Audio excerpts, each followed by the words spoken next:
ఢిల్లీకి సై సిటీకి నై మెట్రో రైలుకి సంబంధించి ఢిల్లీకి కేంద్రం 12,000 కోట్లు మంజూరు. మరి హైదరాబాద్ మెట్రో ప్రతిపాదనని ఇంతవరకు ఆమోదించలేదు. ఏం చెప్తారు మీరు దీని మీద సుభాష్ గారు? సార్, దీని మీద చాలా డిస్కషన్ అయింది. ఇప్పుడు ఢిల్లీ అంశాలు సంక్షిప్తంగా నడుపుకొని మెయిన్ అంశంలోకి ఇప్పుడు ఢిల్లీ మెట్రో అనేది మూడిట్లో ఉందన్నట్టు. ఒకటి అవుటర్ ఏంటంటే ఇన్వెస్ట్మెంట్స్ ఉన్నాయి, తర్వాత ఢిల్లీ మెట్రో ఉంది, సెంట్రల్ గవర్నమెంట్ వాటా కూడా ఉంది అన్నట్టు. సో ఇది 5, 6 ఏంటంటే ఫేజ్లో ఉంది. సో మూడింటికి సమానంగా వాళ్ళు ఏంటంటే బడ్జెట్ పెట్టినారు. తెలంగాణ మెట్రో అని చెప్పి అంటున్నారు కదా, తెలంగాణ మెట్రో కూడా మన ఏంటంటే కేంద్ర ప్రభుత్వం కూడా ఏంటంటే ఫస్ట్ ఫేజ్లో ఏంటంటే వాటా ఇచ్చింది. సెకండ్ ఫేజ్ ఎల్ఎన్టీ వాళ్ళు ఏంటంటే మాతోటి కాదని చెప్పి క్లియర్గా చెప్పింది అన్నట్టు. దేశంలో పట్టిన 2 రాష్ట్రాలు, ఒకటి జైపూర్, ఒకటి తర్వాత అంటే హైదరాబాద్ మెట్రో ప్రైవేట్ పార్ట్నర్షిప్లో ఉందండి. మిగతా అంతా సెంట్రల్ గవర్నమెంట్ అండ్ మన ఏంటంటే స్టేట్ గవర్నమెంట్లో ఉంది. స్టేట్ గవర్నమెంట్ వాళ్ళు క్లియర్గా ఏం చెప్పినారంటే సెకండ్ ఫేజ్, థర్డ్ ఫేజ్ ఏదైతే ఉందో డిలేస్ వల్ల ఎల్ఎన్టీకి ఏంటంటే లాస్ అయిన సందర్భంలో మొత్తం ఏంటంటే థర్డ్ ఫేజ్ దాంట్లో మేము అంటే మొత్తం స్టేట్ గవర్నమెంట్ ఒకటే చేస్తుందని చెప్తే, అంటే కంప్లీట్గా ఫస్ట్ అండ్ సెకండ్ ఏమో ప్రైవేట్ పార్ట్నర్షిప్ ఉంది, థర్డ్ ఏమో మన ఏంటంటే స్టేట్ గవర్నమెంట్ ఉంది. ఈ మూడింటిని ఏంటంటే సమన్వయం చేయడం మా వల్ల కాదని చెప్పి ఎల్ఎన్టీ ఏంటంటే చేతులు ఎత్తేసింది అన్నట్టు. దానికి అక్యుములేటెడ్ లాసెస్, ఇంతకుముందు డిలే, ఇంతకుముందు ఏంటంటే కోవిడ్ అన్నీ క్లియర్గా చెప్పినాయి కదా. వాదనలు ప్రతివాదనలు అన్నీ అయిపోయిన తర్వాత మరి ఏంటంటే రాష్ట్ర ముఖ్యమంత్రి ఏమన్నాడు అంటే మేమే చేసుకుంటామని చెప్పి వాళ్ళే పెట్టినారు. దానికి ఏంటంటే సెంట్రల్ గవర్నమెంట్ కూడా దాంట్లో ఏంటంటే ఇన్వాల్వ్మెంట్ ఏం లేదు.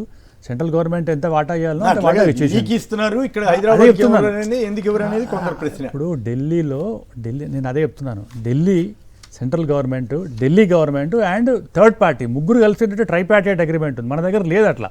అందుకోసం ఏంటంటే వాళ్ళ వాటా వాళ్ళు ఇచ్చినారంటే ఏంటంటే ఈక్విటీ ఇచ్చినారు. స్టేట్ గవర్నమెంట్లో అట్లా లేదు. స్టేట్ గవర్నమెంట్లో అసలు సెంట్రల్ గవర్నమెంట్ అంటారా ఎందుకు ఇస్తుంది? ఇప్పుడు ఎందుకు ఇస్తుంది? బాలరాజు గారు చెప్పండి. బాలరాజు గారు మీ అభిప్రాయం ఏంటి? సార్ కొమ్మినేని గారు, మీకు అదేవిధంగా సాక్షి టీవీ ప్రేక్షకుల యజమాన్యానికి, ప్యానెల్ పెద్దలకి నమస్కారం. ఇప్పుడు ఎన్వి సుభాష్ లాంటి పెద్దలు ఏం మాట్లాడారు దీని విషయంలో? రేవంత్ రెడ్డి గారు చెప్పాలి సమాధానం. గతంలో కేసీఆర్ గారు ఢిల్లీకి పోలేరు, ముఖ్య నేతల్ని కలవలేరు, అందుకే నిధులు రాలేవు అని చెప్పేసి గొప్పలు మాట్లాడారు రేవంత్ రెడ్డి గారు. 62 సార్లు ఢిల్లీకి వెళ్ళారు. 62 సార్లు వెళ్ళారు. ఇవాళ రేపు వెళ్తున్నారు మళ్ళీ కూడా. మరి కేంద్ర మంత్రిని కలిశారు, మోదీని కలిశారు, అనేక సార్లు కలిశారు. మరి వాళ్ళ యొక్క డిపిఆర్ సంబంధించినటువంటి దాన్ని ఏదైతే మెట్రో ఏదైతే ఉందో దాని ఒక్క రూపాయి నిధులు సాధించలేడు.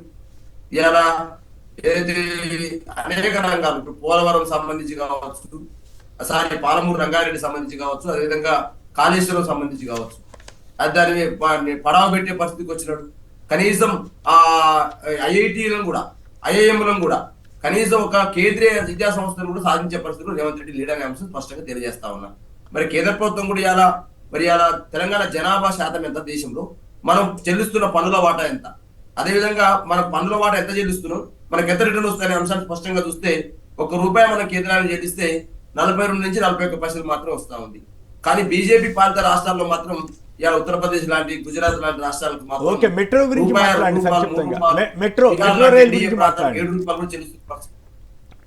మెట్రో రైలు గురించి మాట్లాడి సంక్షిప్తంగా. ఓకే, ఇప్పుడు ఆ మెట్రో ఏదైతే ఉందో ఫేజ్ 2 సంబంధించి కేంద్ర ప్రభుత్వం ఏదైతే ఉందో డెఫినెట్ గా నిధులు కేటాయించాల్సిన అవసరం ఉంది. మరి రాష్ట్ర ప్రభుత్వం కూడా ఆ దిశగా అడుగులు వేయాల్సిన అవసరం ఉంది.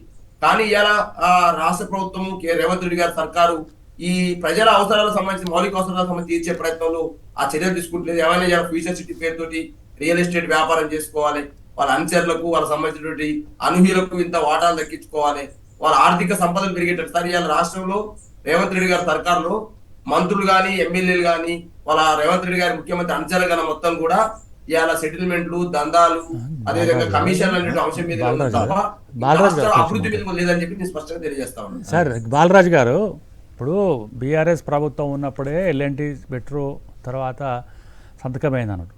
సో అందులో ప్రభుత్వ సెంట్రల్ గవర్నమెంట్ పాత్ర ఏం లేదు. సెంట్రల్ గవర్నమెంట్ పాత్ర ఓన్లీ ల్యాండ్ అక్విజిషన్. సార్, ఒక నిమిషం ఉన్నానా? ఏంటంటే మీరే చేసినారు కదా. మీరు ఢిల్లీకి హైదరాబాద్కి ఎట్లా పెడతారు? మీరు ఇంతకు చెప్పినారంటే వినాలే. అరే వినాలన్నా, వినండి, ఒక నిమిషం ఉండండి. ఢిల్లీ దాంట్లో ఈక్విటీ ఉంది, తెలంగాణ ప్రభుత్వంలో సెంట్రల్ గవర్నమెంట్ ఈక్విటీ లేదు. ఈక్విటీ లేకుంటే ఏంటంటే అసలు ఎట్లు ఇస్తారు డబ్బులు చెప్పండి మీరు? ఎట్లా ఇస్తారు చెప్పండి. గ్రాంట్గా ఇవ్వచ్చుగా. ఎట్లా ఇస్తారు గ్రాంట్? మన శరణ్ యాదవ్ గారు చెప్పండి, ఏమిటి ఈ వైఖరి? ఢిల్లీకి ఏమో 15,000 కోట్లు, హైదరాబాద్కి ఎందుకు ఇవ్వలేదని చెప్పి బీఆర్ఎస్ ప్రశ్నిస్తూ ఉంది.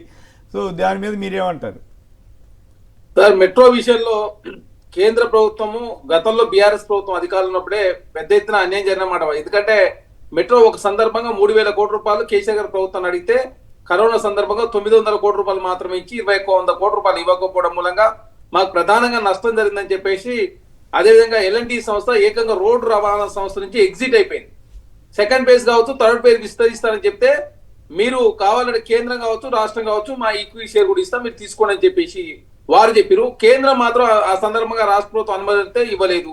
కాబట్టి ఇందులో కేంద్ర ప్రభుత్వం వాటా 10% మాత్రమే. కానీ లక్నో అది మెట్రో కావచ్చు అన్నిటి కూడా కేంద్ర ప్రభుత్వం 50% షేర్ తీసుకున్న పరిస్థితి మనం చూస్తా ఉన్నాం. మెట్రో విస్తరణకు అనుమతి ఇవ్వలేదు. మెట్రోకు సంబంధించినటువంటి ఏదైతే 10% నుంచి 50% కూడా వాటా తీసుకున్న పరిస్థితి మనం చూసినాం. కాబట్టి ఓన్లీ కరోనా టైంలో ఏదైతే మెట్రో పెట్టుకున్న నిబంధన 50% టికెట్ల ద్వారా ఆదాయం రావాలి, 5% అడ్వర్టైజ్మెంట్ ద్వారా. ఈ 50% ఫుల్ఫిల్ అయింది. ఓన్లీ 40% అనేది ఈ రియల్ ఎస్టేట్ ద్వారా ఆర్జించాలి. ఈ రియల్ ఎస్టేట్ ద్వారా 40% ఆర్జించకపోవడం మూలంగా వాళ్ళు ఏకంగా కరోనా టైంలో కేసీఆర్ సపోర్ట్ చేయకపోవడం మూలంగా వాళ్ళు రోడ్డు రవాణా సంస్థలు ఎగ్జిట్ అవుతూ రాష్ట్రం అన్న కేంద్రం అన్న తీసుకొని చెప్తే, కేంద్రం సుంక చూపకపోతే రాష్ట్ర ప్రభుత్వం తీసుకునేది సిద్ధమైంది. ఖచ్చితంగా దానికి సంబంధించిన చర్చలు జరుగుతాం. దీని మెయింటెనెన్స్ అంతా కూడా ప్రపంచంలో అన్ని మెట్రోలు భరిస్తుందా? 15,000 కోట్లు ఎంతో భరించాలి కదా, అంత ఎక్కడి నుంచి తెచ్చి భరిస్తారు? ఏదో కార్పొరేషన్ పెడతామంటున్నారు. పీపీపీ మొత్తం జరిగిపోతాయని చంద్రబాబు గారు బీజేపీ వాళ్ళు అక్కడ చెబుతున్నారు. మరి ఇక్కడ పీపీపీ విధానంలో మెట్రో రైలు చివరికి నష్టాలు పాలయ్యి మేము వదిలేసామని చెప్తే మేమే తీసుకుంటామని గవర్నమెంట్ చెప్పాల్సిన పరిస్థితి. సార్, పబ్లిక్ ట్రాన్స్పోర్ట్ విషయంలో ఎట్టి పరిస్థితుల్లో ఎల్ఎన్టీ సంస్థ అనేది ప్రైవేట్ సంస్థ, వాళ్ళ లాభాలు అర్పించే ప్రయత్నం చేస్తారు. హైదరాబాద్ లో పబ్లిక్ ట్రాన్స్పోర్ట్ 35% మాత్రం ఉంది. అది 70% విస్తరించి తప్ప హైదరాబాద్ లో ట్రాఫిక్ సమస్య కావచ్చు, పొల్యూషన్ సమస్య పరిష్కారం లభించదు. ఎందుకంటే ఆర్టీసీ ని, ఎంఎంటీఎస్ ని, మెట్రోను అనుసంధానం చేసినట్లయితే అది భవిష్యత్తులో ప్రజలకు ఉపయోగకరంగా ఉంటది.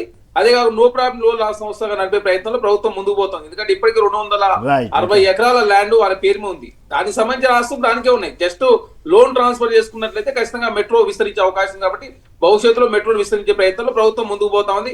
కేంద్రం ఇప్పటికి సహకారం అందించాలని చెప్పి కాంగ్రెస్ పార్టీ కోరుతా ఉంది. గతంలో కేసీఆర్ గారి మూలంగా ఎల్ఎన్టీ సంస్థ నష్టాల్లో పోయిన మాట వాస్తవం. దాన్ని కాంగ్రెస్ పార్టీకి ఆపాదించే ప్రయత్నం వారు చేసింది. ఎందుకంటే ఎల్ఎన్టీ సంస్థను బెదిరించారని చెప్పి సుబ్రహ్మణ్యం గారు బెదిరించి వెళ్ళిపోయారు. ఎల్ఎన్టీ సంస్థను కాంగ్రెస్ ప్రభుత్వం బెదిరించలేదు. వాళ్ళు రోడ్డు